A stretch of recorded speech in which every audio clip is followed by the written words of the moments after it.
Oof. What a time it has been setting this up. Oh my gosh. What a week. What a month. So much has happened. I can't even recall. It's like it was years ago. We were different people then. It hasn't. No, I feel like we recorded an episode fairly recently. Yes. But life in general has gone so fast and so much has happened. That is going to be the unofficial theme of this podcast today, I think. That is not the real theme, but... I think, the whole point is, aren't we talking about things that have happened and the impacts, the ripples that they've left, that sort of thing. Does that make any sense? No, it does. I'm just realizing how tired I am in not being able to have good responses to anything that you're going to say this episode. Well, you know what? In the immortal, you know what? Never mind. I'm not going to do this. I was going to do a gag where I quote somebody that I shouldn't be quoting. So fuck that guy. I'm not going to finish that joke. Oh yeah. Let's not quote people who are irresponsible and have bad values. Yes, precisely. You know what I was going for, right? Maybe. Okay. No, I don't. Telepathic conversation. All right. You're just as witty in telepathy, if it means anything. Oh, well, thank you. Yeah. Thank you. Still sharp. Should we start this podcast? Let's start this podcast.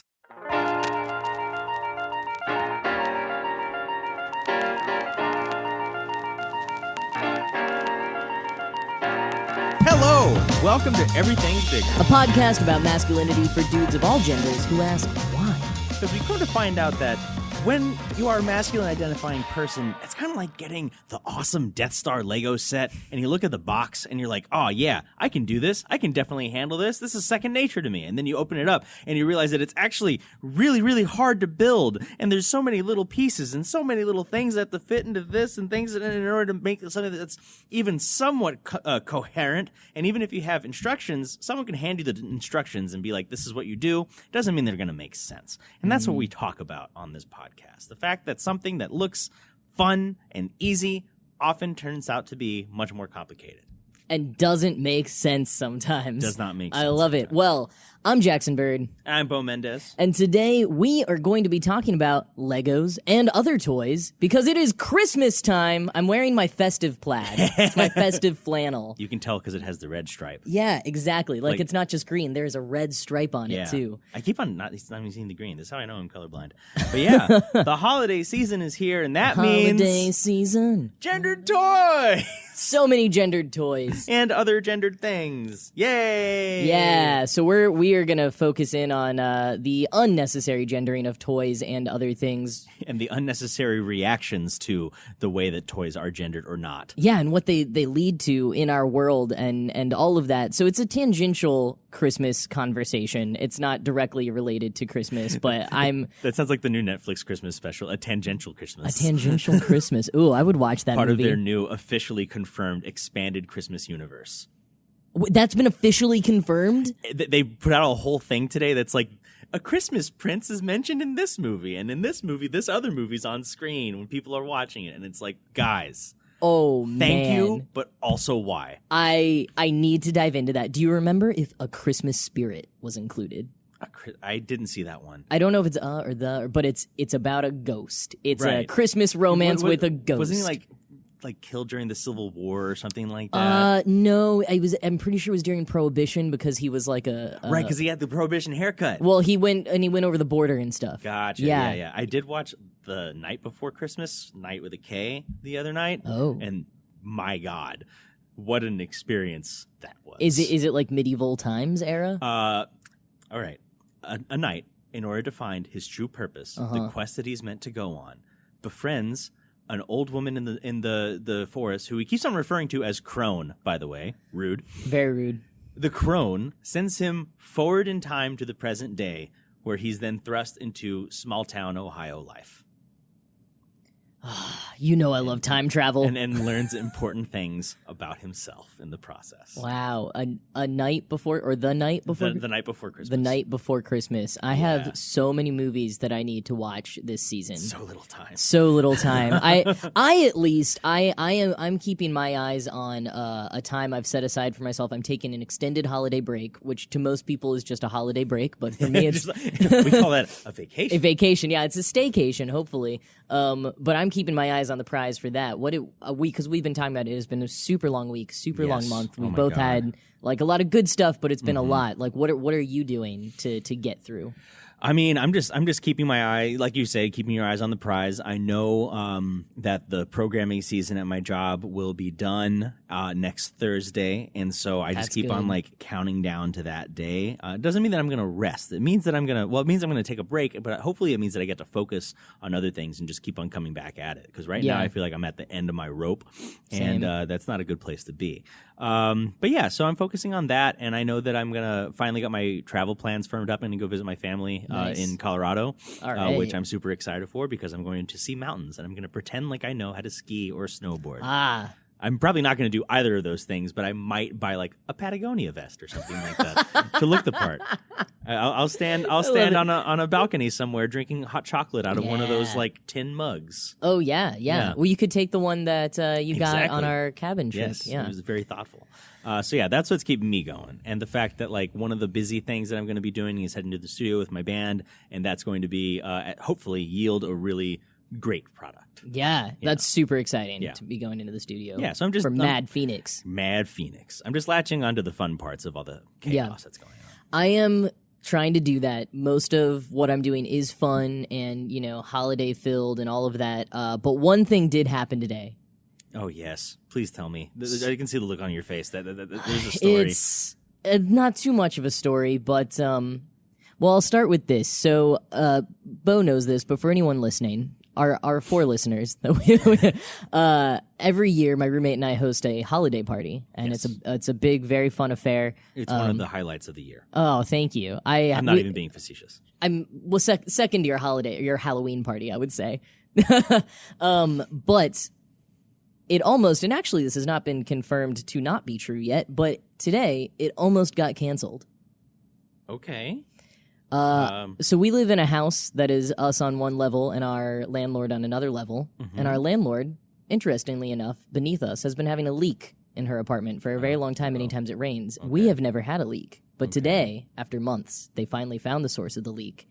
And to fix this pipe, they have to tear down our entire kitchen and bathroom. Oh my God. And it was maybe gonna start tomorrow, the day of our holiday party. Gee, but you can't do that. It's Christmas. It's Christmas, sir. No.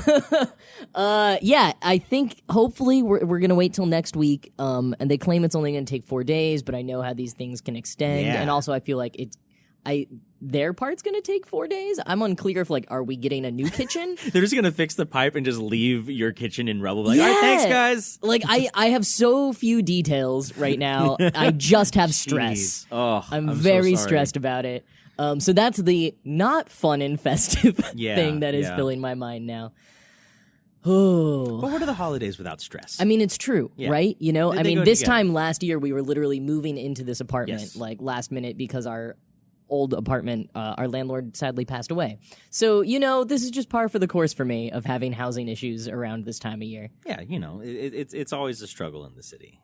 It sure is. And that's why we should escape the city and move to a small town. Somewhere idyllic, view of the river. Yeah, they don't have any problems there, right? No, Never, no. Life is easy. At least it seems. let's maintain the dream. Hold on to the dream a little longer. Oh man! Well, I'm glad that hopefully it's not going to be canceled because it is something to look forward to, and I think you deserve a party. Like I know you have to work at a party, like you have to host, yeah. But like I think you deserve to at least have the fun scenarios and things that go along with it. Well, thank you, and you do too. I hope I can have the party so you can have a break tomorrow night as well. Thank you. Looking forward to it. So that's Christmas. Why don't we move on to our main discussion today? What do you say? Let's get right into it.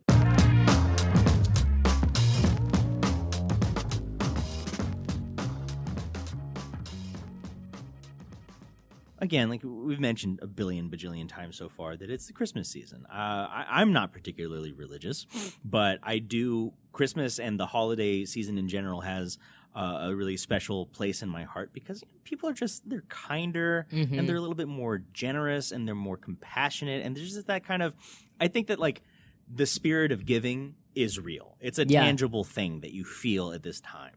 I agree with all of that, and I will also add I have really gotten into holidays as I've gotten older because I this is like such a like boring adult thing, but like I feel like you just need something to break up the monotony, and you need something to look forward to, and a chance to be with loved ones and friends, and just make it a little bit different. And I feel like the months when we don't have these big Hallmark holidays, like it's Hallmark as the real word, not Hallmark the card or the channel. As in the yeah. company. But I feel like it sometimes like life can get a little bit like harder and it can be a bit of a slog. A slump. Yeah, that's why January can be so rough. Yeah, January and February, like if you're not really big on Valentine's Day, like getting through February in New York City is tough. Is like an Olympian feat, because you just like you don't want to get out of bed, and it's always cold and it's always dark and it's like which is funny because it makes me think of like the history of a lot of these winter festivals. Exactly. Yes. Like I don't know what you've read before, but like I read once upon a time that a lot of like pagan winter festivals that then got kind of like,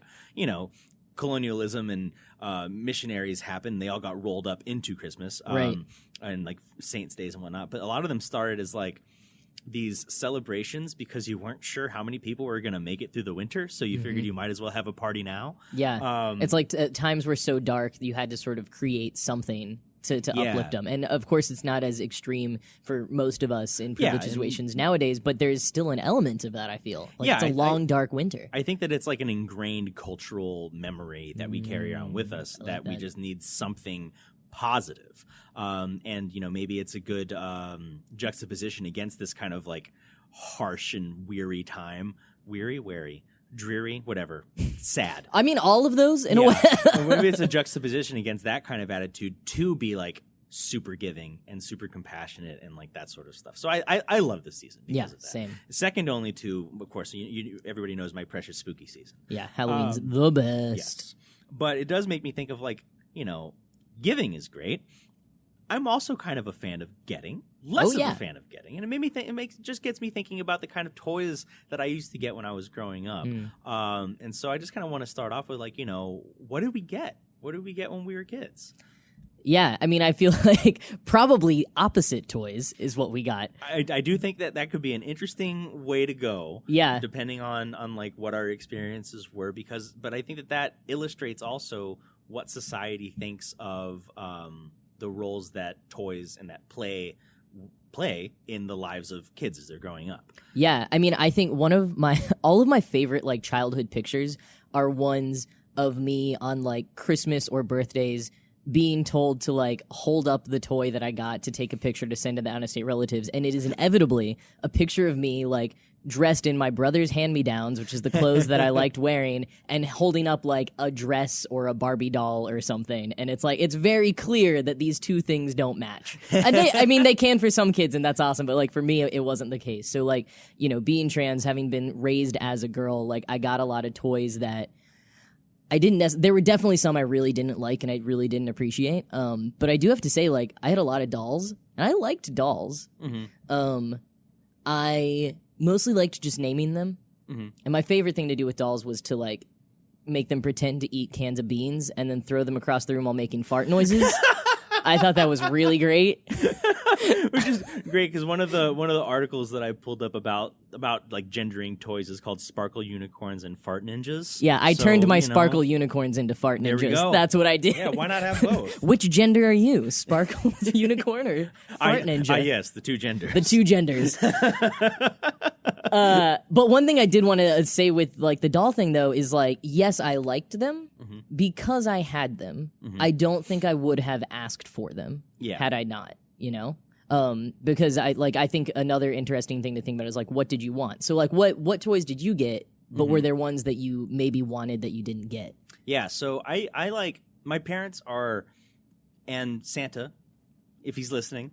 I think Santa got me the better toys. It was more relatives who got me the ones I didn't like. Yeah. They're great gift givers. What was funny is that sometimes it would be like, I'm gonna sound like such an ungrateful little turd right now. I would make these like super detailed lists, right? And it would be, God, why are we the same person? Dude, it's creepy sometimes. That is one of the other undercurrents of this podcast that hopefully we'll explore. How can we simultaneously exist? Is this like some sort of quantum entanglement type thing? I think like this podcast as it goes on is like the ending of this story is us finding out that we are actually just like one like, and then of course at that point it's like we have to fight to there the can be death. only one. But anyway, before that, Yeah. toys. Christmas toys. I would make these insanely detailed lists, and I remember one in particular. I was really into like the black and green color combination, which, hey, I'm a typo negative fan, so it didn't change. But I printed out a list that broke my printer because I used so much black ink because it was green font on a black background. Oh my gosh. But it would be very it was always like a combination sort of thing, like, you know, this action figure goes with this set that goes with this, like, you know, video game tie-in or something like that. Oh, I see. And so a lot of times what would happen is I would get part of that. And so I would be able to play part of this game that I had in my head, or this scenario that I was envisioning with whatever toys or something like that, but not the whole thing. I was really into Ghostbusters, and so one year I asked for like a costume and a proton pack, and you know, they had there was a newish at the time cartoon called like Extreme Ghostbusters, I want to say, or Ghostbusters Extreme. I definitely didn't know the names of the Ghostbuster cartoons. Yeah. I was just like, let's watch Ghostbusters. And it had a Hispanic dude who spoke Spanglish, so I was like, oh yes, hello. But yeah, so like I asked for the proton pack, and it came broken. But I was, this is where I stopped being an ungrateful little turd, because I was never like, excuse me, or like I didn't say that it was broken. I was just like, you know what? I'm going to work with this. And so from the rest of that spawned imagination. I would say, though, that like the greatest gifts that I got as like a kid before I got into video games, because video games was kind of like the you know, you can have so many adventures with just one gift. And that kind of turned into my thing. It was video games and musical instruments, like musical equipment. I like asked for a saxophone from ages like 4 to 9, I think. Every year I wanted a saxophone. Never got one. I think I got a toy one at one point. You know, if you're really good this year, and if 1996 Santa Claus is listening, oh man, you might finally get that Oscar Mayer weenie whistle. Yeah. But yeah, like as far as like actual toys go, this is such a long answer. Sorry, guys. I loved when I got like an action figure, but a Lego set, because then the Legos became the whole world, the whole scenario for whatever the action figure was doing. I remember when I figured out that I didn't have to follow the directions of Legos and I could just make whatever I wanted. Okay, I had the opposite experience because I didn't know there were directions until I started, like, in middle school. I got the collectible Harry Potter sets. Gotcha. I think maybe we had just always gotten Legos at garage sales. So, like, we just had Legos. Yeah, I didn't like know. in the bucket? Yeah, pretty much. Yeah. Like I was all about the sets, Okay. and so I would build like, you know, the whole thing. And then I can't remember. It was right around the time when I was getting into like big budget action movie franchises, and I was like, you know what, this guy kind of looks like that character. What if I just and I realized I could act out like the whole thing if I just stopped playing by the Lego rules. So that was like my jam for a really long time. So I mean, so that kind of makes me think about one of the things with gendered toys is the way that they, like, the types of toys that it has become, like, girl toys and boy toys. Right. And a lot of the boy toys are cool things where you're creating those worlds like that. You're constructing things. There's a lot of, like, engineering and mechanics and, like, problem solving and creativity. And most girl toys are, like, nurturing for someone and, like housekeeping, honestly, and like looking pretty and glitter and stuff. And they're getting better. They're having more, like, you know, pink colored STEM toys for girls, which, like, fine.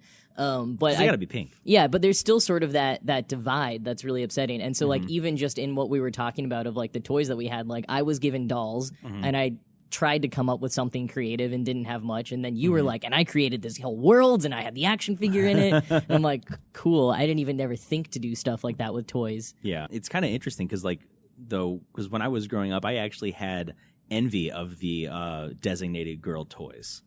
I could kind of see that because you only have a brother, right? Yes. Yeah, so it's not like there was a girl in the house. Right. Yeah. And I should also say that I'm also not good at sports. So like a lot of like the traditional guy toys, you know, Nerf footballs and that sort of stuff. Yeah. My brother got them, and then maybe they would find their way to me eventually and be like, "What the hell am I supposed to do with this?" I'm like, okay, great, thanks. Neither of us were good at sports in my household, so I didn't have that issue.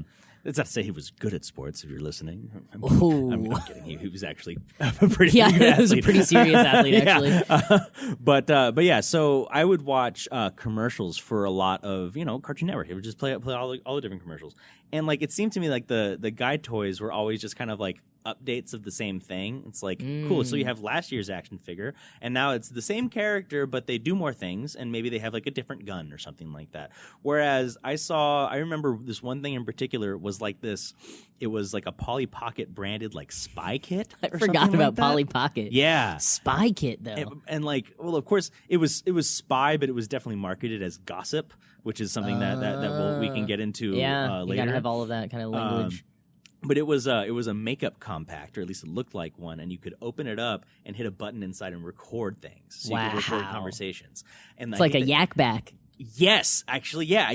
God, maybe it was a Polly Pocket yak back. Maybe. I think they had a pen that did stuff too, and like we write in invisible ink to be in your diary, of course, writing about your crushes, so your big brother can't see. And I was just like, oh man, all the boy toys just want me to keep on blowing more shit up. I want to be like. I want to get involved in this clandestine. Yeah. So I had this weird, like, what's it called? Complex, where it seemed that sometimes girl toys, air quotes, were more inventive, whereas guy toys were just kind of like reskins of the same concept over and over and over. That's so interesting because I totally felt the other way, but like, but it makes sense. And I think part of it too is, you know, if you tell a kid you can't have a toy, it creates a whole mystique around it, and they want it more. And so that's kind of part of it. Of like, if either of us had access, I guess I did have access to like my brother's toys, and like when we would go to McDonald's, I don't know if they still do this. I think they might. They still gender Happy Meals. I think it's fallen out of favor, but that would be fairly nice. Recently. My mom did know enough from a very early age to always order me the boy Happy Meal, which I was very validated by. That was always good. That is a good like early stage of validation of affirmation. Yeah. I just know. I know as recently as like 2011, when I was living in Argentina, I developed a weird habit of eating Happy Meals because it's what I could afford. Wow. All right. Interesting. Happy Meals, and just for the record, you were what age? I was 21. Happy Meals are mad cheap if you're running short on cash in Argentina. But they were like, here you go, full grown adult man here's your boy toy. But yeah, like, so I just think it ended up being kind of an interesting experience growing up with this weird sort of complex, and it's good to hear you say that, albeit of course from a very different experience. Maybe as kids, when someone tells us no, you can't have this, we instinctively wonder why, and we feel like we're kind of like on an outside sort of thing looking in and being kind of like, oh, look at all the good times they're having over there with that thing. Yeah, absolutely. But on the subject of the Polly Pocket thing and what I am really thinking about as far as gendered toys go is the way that they're still very much a thing, and they've gotten even more so, I think, since we were kids. There does seem to be a certain degree of like gender backlash, like as the topic of gender has increased visibility in like general social circles. Like, it's not necessarily, I think we mentioned this in the first episode, it's not necessarily something that's just talked about in like gender studies classes anymore. Yeah, like people are getting into it.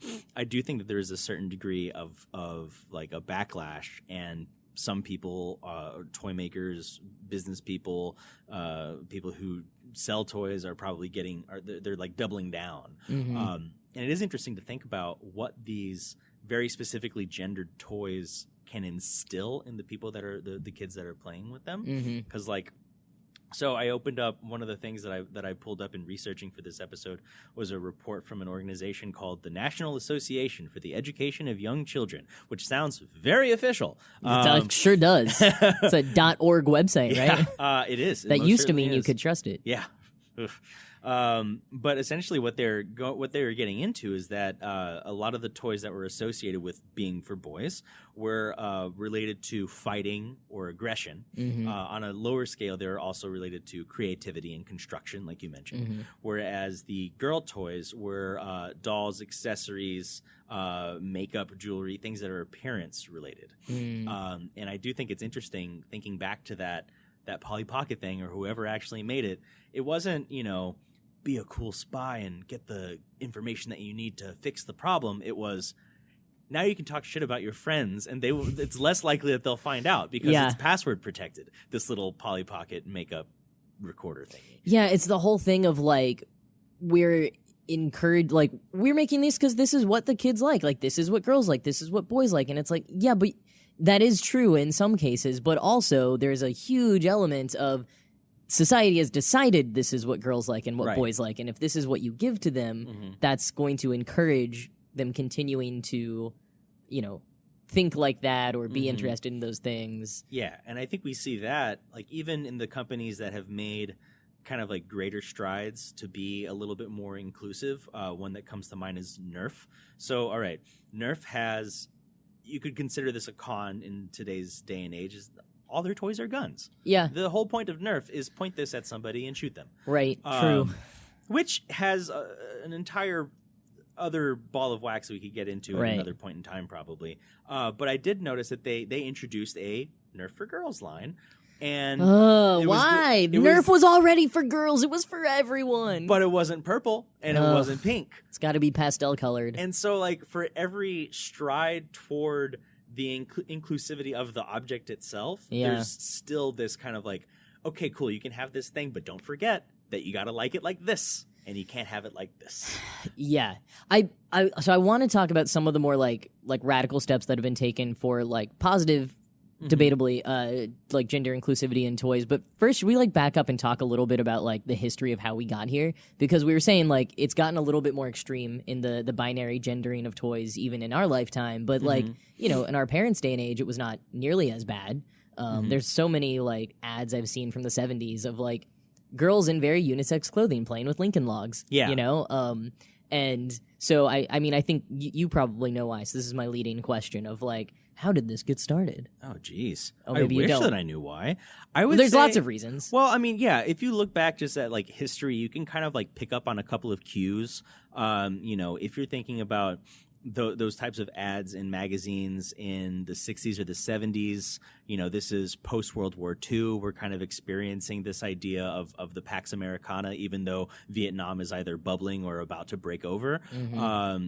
But like there was kind of like a certain degree of those initial pushes for greater gender equality, and they definitely carry over into the 70s with like the start of like the bespoke women's lib movement. That sort of not the start, but like one of the second wave halcyon, feminism. yeah, exactly, in the 70s. I do wonder if more of the gendered toys started to come out of the 80s and the 90s, because then we're faced with the Reagan years and like this kind of like embrace not only of American conservatism but of American hyper consumerism. So like, yes, we will make more toys that will reinforce what we believe to be our traditional values. Oh, and we're also going to sell lots more of them.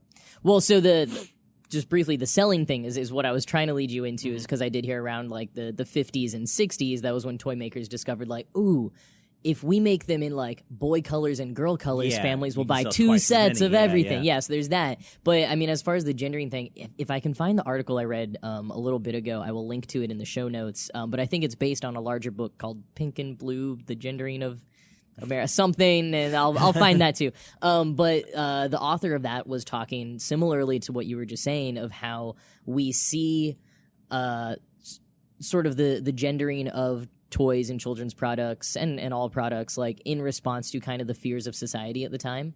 And so I think if we're talking about the 80s and 90s, that's like the gay civil rights movement.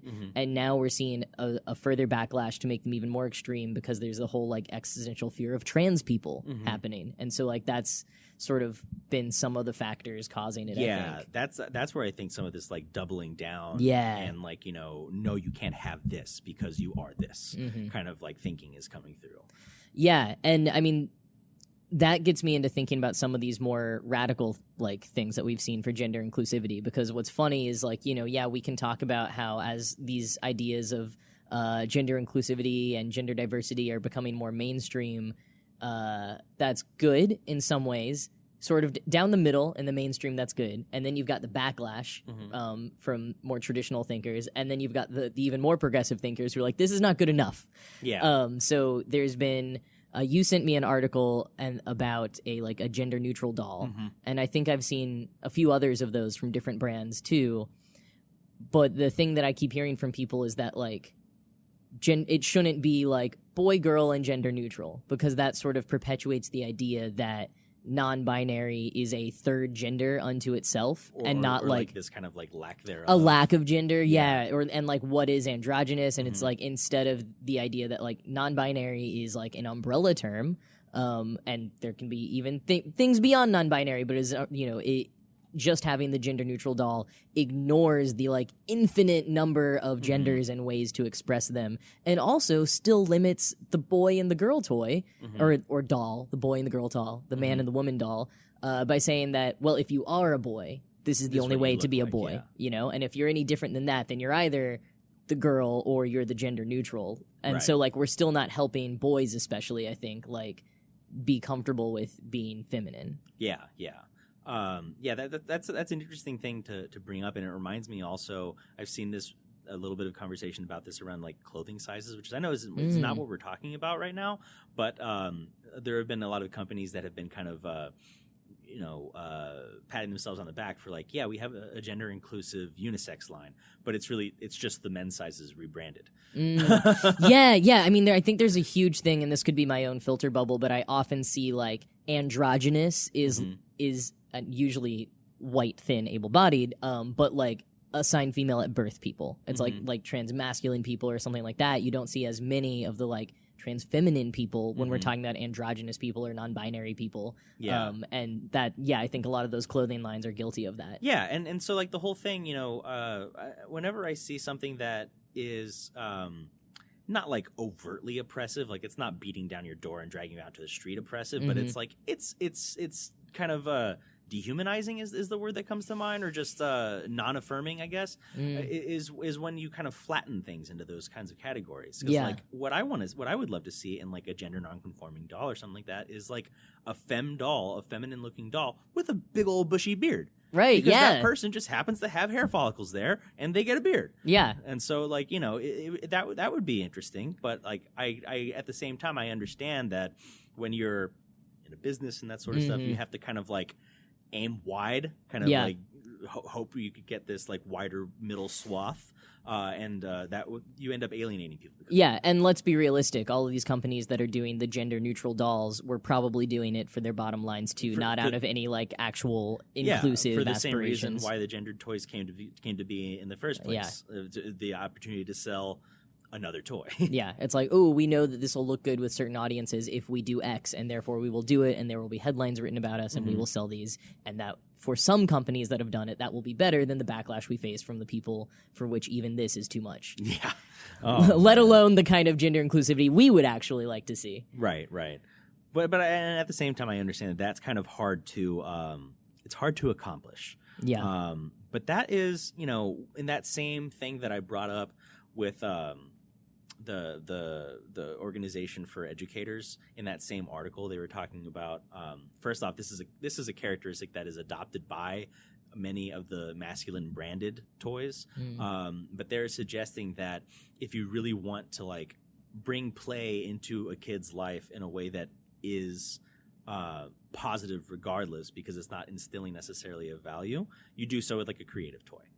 Or an art set, a construction set, or something like that. Something that helps build spatial awareness, helps build skills, and helps them kind of like explore their own creativity. And I think that means that like that might be a really good way to have more inclusive toys that are less based off of, a prepackaged character or a certain set of behaviors that you're trying to mimic or something like that, but more of just like a set of tools and a blank canvas.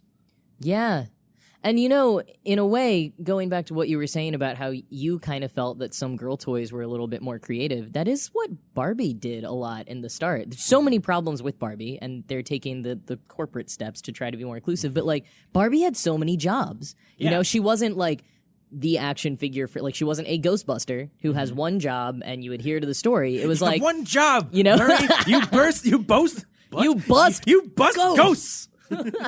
You get Slimer. That's it. No, but like, Barbie had so many different jobs, and if your parents could buy you enough of her clothes, like she could do anything, or you could also just, make it up on your own. The whole idea with Barbie was kind of that she could do anything. So there was a little bit more like creativity to play there, even within like a branded like sort of character. But no, I totally agree with you. I mean, I think the biggest thing with all of these toys is like there is no problem if like a girl loves princesses and sparkle uniforms. There's no problem if a boy loves the even guns, but hopefully he likes things, like whatever, likes some other things. But I think the bottom line, and whether it is like a kid liking toy guns and you don't want to like toy guns, or kids liking things that are too gendered or wanting the opposite thing. The whole thing is just like letting your kid like what they like and using all opportunities as like teaching opportunities, and have conversations with them and play with them and like see why they like those things and what they want to do when they play with it. And like push them towards any type of like creativity or problem solving. That's the whole point of kids having toys. Yeah. Well, I guess the point of kids having toys is like to have joy in childhood. There's that. Well, Fine. yeah, but like there have been a lot of studies that showcase like the relationship between healthy play habits and creativity, compatibility with groups, building friendships, confidence, that sort of thing.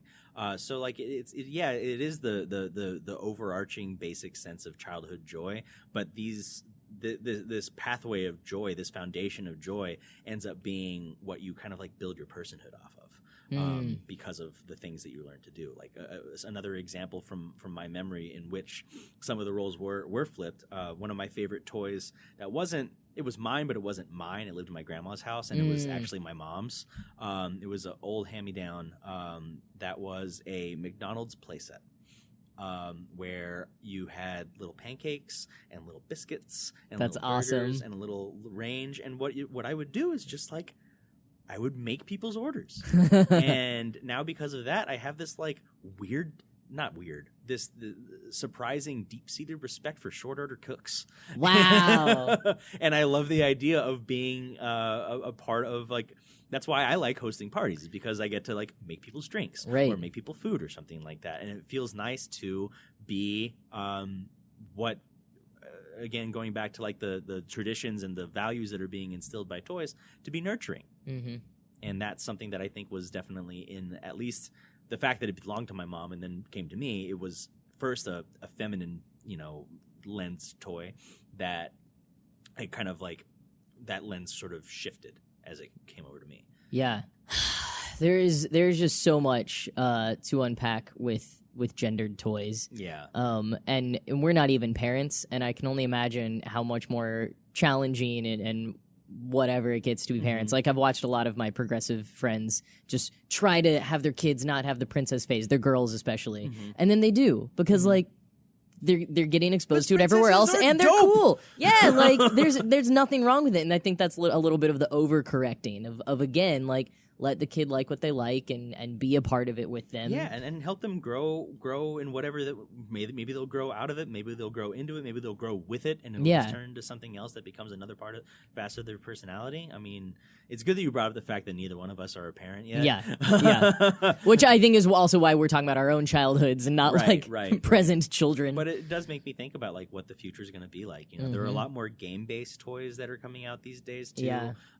Because of this, just the ease and the ready availability of iPads and iPod touches and other kinds of handheld devices and what have you. So I think that is another promising area where there are creative developers out there that are going to be making games that are interactive and that are fun, but they don't necessarily have as many of the boundaries. You can take on the role of a character like in a classic video game, but they're just more accessible. Yeah, I mean, I know I'm gonna end up with a child who like loves video games and just like everything that I've never understood or gotten. And like I just know like they're gonna love sports or something.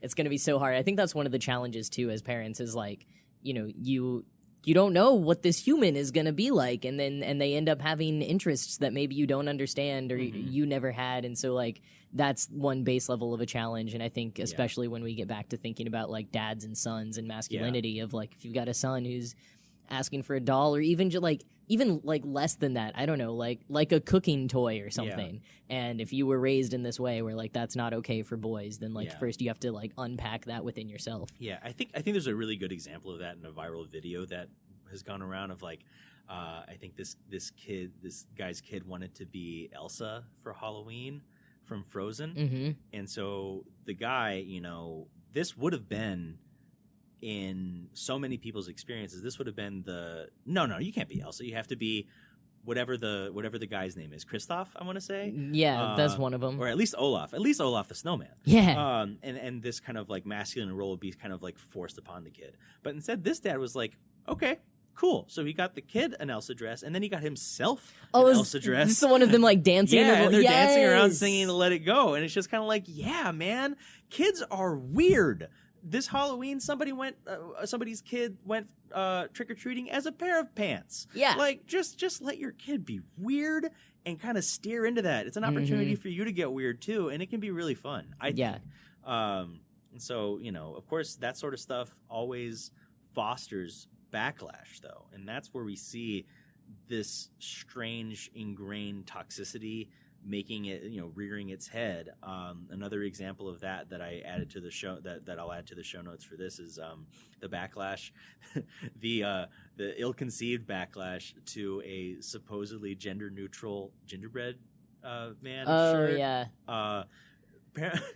From my understanding, this poor person on the interwebs misread the actual name of the product. It's a sweater that depicts a gingerbread cookie, humanoid-shaped gingerbread cookie, but the sweater itself is unisex. Oh. And they're like, how could they do this gender-inclusive gingerbread person? And one of my favorite responses that I saw to that was like, oh, yeah, this person is like, it's not Christmas until you see the gingerbread dick.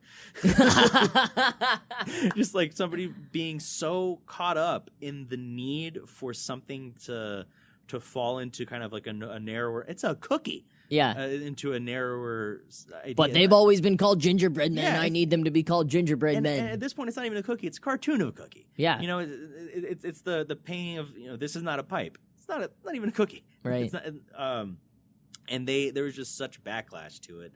And I just find it hilarious, but at the same time a little bit sad that, something as innocent as a frosted cookie that many would recognize as a character from beloved TV movie star Shrek. Yes. And that's when gingerbread men were invented, was Shrek? Yes, of course. Yeah. Long tradition.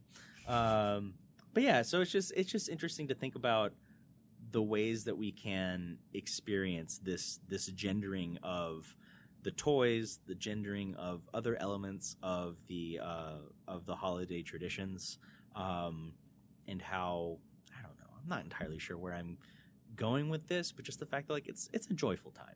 Yeah. It's a joyful time where elves are making toys somewhere and a rotund jolly person is going to be somehow sliding down chimneys that lots of houses don't even have anymore. It's a weird time. It's already a weird holiday. Get weird with it. Let your kids be weird too. Yeah. All right. Well, I suppose we should move on to our next segment, Bo. Is it time? I think it might be time, folks, for just the tip. Just the tip.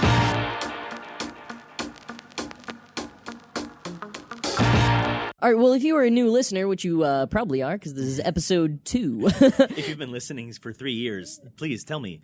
You've been listening in. It's our FBI security agents. Yeah. What's the future like?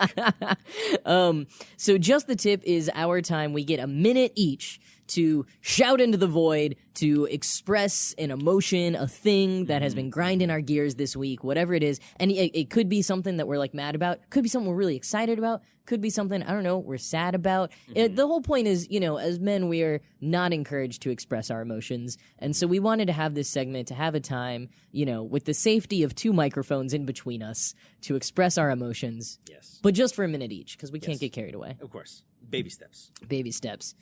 So I'll try to get this timer going. If you want to start, do you want to start? I'm sorry. I'm happy to start. No, I think I've got a good idea of what I'd like to talk about a little bit. Okay. It is just the tip after all, so we don't have to get just the tip. You're gonna attempt to make this actually work this time. All right. Are you ready? I am ready. 3, 2, 1. Let's go. All right. Starting serious. I grew up in Texas, as anybody who's listening knows. I am an avid consumer of action-oriented media, video games, movies, TV shows, where it's people with guns, and there's gunfights and there's shootouts, and it's all stylized to look as cool as possible and to be as justified as possible. But truth be told, this week there are multiple shootings in different parts of the nation, and I am just I guess my emotion today when it comes to that is confusion. I grew up as a gun owner, as a gun user. I think that if people have them and know how to use them and know when not to use them, they're not necessarily evil. But I do think that there's an undercurrent throughout the country where we've trained ourselves and conditioned ourselves to think that if I have a problem, a gun will fix it. And I just want to explore that someday. But if I can pivot real quick, anyone who's listening should go see the movie Klaus, because if you want to feel things, especially around the holiday season, that'll do it. Nice. Even got a second topic in there. Boom. Wow. I'm very impressed by you trying to fit what inevitably will be probably many episodes of this podcast into one single Just the Tip minute. Because we definitely, I'm sure, are going to talk about guns and with regards to masculinity in many ways as well. Oh, yeah. I mean, we even touched on it earlier. I mean, it's just so pervasive at the moment. Yeah, exactly. You teach these kids, that's the solution when it's a gun-oriented toy. And I grew up having so much fun with Nerf guns at the same time. So it's complicated. Yeah. Maybe the solution won't be complicated, but I think the feelings are complicated. All right, I guess I'll go. Yeah, I overstayed my minute, so let's rock. Are you ready? Yeah, I'm still deciding between two different things in this moment, but I guess I will go for it. Hey, I'll let you know the time. Maybe you can squeeze them both. All right. In 3, 2, 1, go. All right, so at the start of the podcast, we were talking about how it's the holiday season, and it is the giving season. And so something that you see a lot around this time is wealthy people giving very, very generously in very big ways. Although sometimes when you do like the fractions on it, you realize that, ooh, what looks like a lot of money because it's like tens or hundreds of millions of dollars to a billionaire kind of feels like giving $50 to something. So first of all, not as generous as it seems a lot of times. But the other issue is, and this is something that's being talked a lot about in progressive circles lately, probably always has, but I'm new to it, whatever, is like, I would rather they just paid their fair share of taxes instead of that. Like that way they're evenly contributing to society in a way instead of just when they feel like it about the things that they care about. And there's also this whole thing of like celebrities paying for people's like college or cars or phones, and like people do not have the money that they need and the resources in our nation right now, so they have taken to begging on social media for like celebrities to pay for it. That is how you know we are in a broken society right now, and we just like need more people paying their fair share. You heard it here, folks. That was cool. It's like my problem with philanthropy a little bit. Like, yes, it's good that they all donate, but like also could we maybe do it in a more fair way? Like, I don't know, paying taxes. Yeah, and like sometimes, again, we're supposed to keep it to a minute. We never do. Yeah. Well, I heard about Bezos's latest donation, and it was like not actually cash. It was stock. Oh, and gosh. So it's up to the organizations that he donated to manage the stock and to man. know when to cash it in. And so it's like, okay, great. So you're trying to turn a nonprofit homelessness organization into stockbrokers when you could just like, I don't know, crap out half your money and fix homelessness. Yeah. Like globally. Yeah. I don't know. All right. Well, we started the episode stressed out. We're ending it stressed out. You know, 'tis the season. Yeah, 'tis the season, if I can say something on that note. Like, yeah, it is a stressful time, but I always like to think that the human capacity for hope is boundless, and that during the holiday season, maybe it's because it's so harsh out there and the harsh realities of the world are a little bit clearer and more crystalline. It's a good time to just see how far you can go for another person. So I hope that anybody who's listening knows that even though we might get mad about things, it doesn't mean that we're giving up on things. Yeah, I would definitely say see what you can do for someone else this season. Even if you feel like you're at the end of the rope, it can sometimes re-energize you and kind of remind you about this vast experiment of humanity and the good in it. And also, if you're at the end of your rope, sometimes that means that you need to ask somebody who's in your circle for more rope. That's true. Yeah, ask for help when you need it. Yeah, Don't be afraid to. Yeah, like compassion is sort of a two-way street, and so it's great to be compassionate to others where you're the person who's helping somebody, but it's also nice to be compassionate enough to yourself to give yourself the space to ask for help. Yeah, I love that. Well, thank you all for listening to our second episode of this podcast.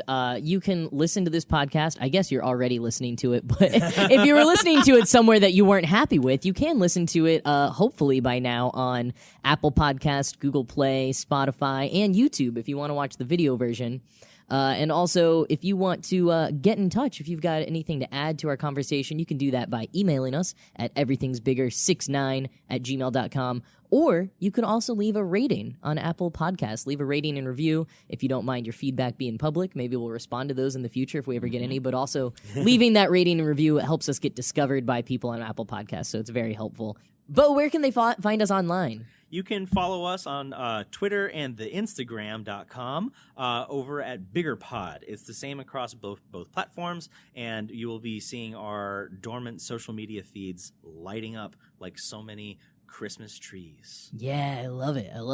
You can also follow us individually on social media if you'd like to do that. I'm Jack is Not a Bird on Twitter, Instagram, and YouTube. And I'm Blackwork1, but I always forget what the actual typesetting of that is, and it might change anyway. One day you'll know. Google me. Well, Bo, thank you for talking with me in front of these microphones on this wonderful almost Christmas day. Yeah, and thank you for talking with me. I hope that your party isn't canceled and that we can continue talking. I hope so. Yeah. All right. Happy holidays, everyone. Happy holiday of your choice.